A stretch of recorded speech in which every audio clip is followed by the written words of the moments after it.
So I am very sorry for you, but I hope you will bear with me for if I say just a few thoughts. We've heard a wonderful reenactment about Sergeant Pickford's last moments in the aeroplane and then his thoughts when he reached relative safety on the ground. But I don't know if you noticed as you came into this beautiful building, there were some displays about Bomber Command. And Sergeant Pickford was one man in 57 Squadron, which was one squadron in a whole command, Bomber Command. And if you haven't seen the numbers, 125,000 men from all across the world flew with Bomber Command. Of those, nearly 56,000 died in combat. That was the highest loss rate of any command within the Allied forces, whether in the air, on the ground, or at sea. Many of us were wounded and taken out of active service. Even more were shot down like Sergeant Pickford, survived and were taken prisoner. What that all meant was that each crew, each individual, was supposed to do 30 operational missions. And they had to be tough operational missions. If they, for example, did a mission to France, when France was occupied and they were bombing perhaps marshalling yards for trains, that did not count. That was what they called a milk run. It was easy, apparently, even though they were being shot at and fighters were attacking them. That did not count towards the 30 missions. So the chances of any individual, like Sergeant Pickford, or anybody else from 57 Squadron or from any other squadrons in Bomber Command surviving an operational tour was about 25%. But they knew this. Although at the time it was total war, and everybody, men and women, were being conscripted into the military service, you could not be made to fly.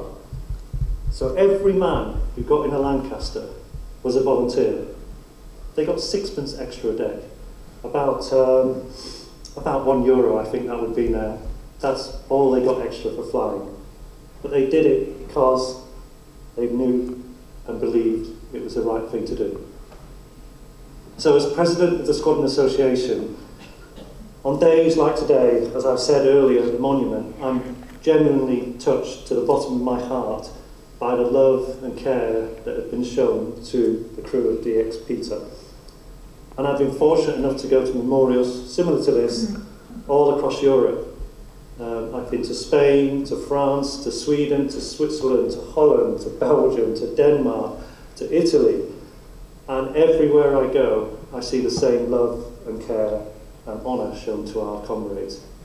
And as I say, I only represent one squadron from hundreds of squadrons across Bomber Command. And those 56,000 men who died, and the men and the women who supported them on the ground, will always be in our hearts, and we will always remember them in the association. So thank you again, my friends, for looking after our crew from DXP. Now, as I mentioned, 57 Squadron was just one squadron. Here's a little book written about 57 Squadron in Bomber Command, so just the 6 years that it existed in Bomber Command. As we heard earlier from Jamie Norris, the squadron is now 106 years old and still in fighting spirit. So Dirk, I cannot see you because of the lights. Dirk, are you in here somewhere? Dirk, we would like Jamie, and Dirk, Jamie, if you can come on. Yeah. Jamie and I would like to present you with this, Dirk, as a small thank you. You're here somewhere. Where are you, Dirk? Oh.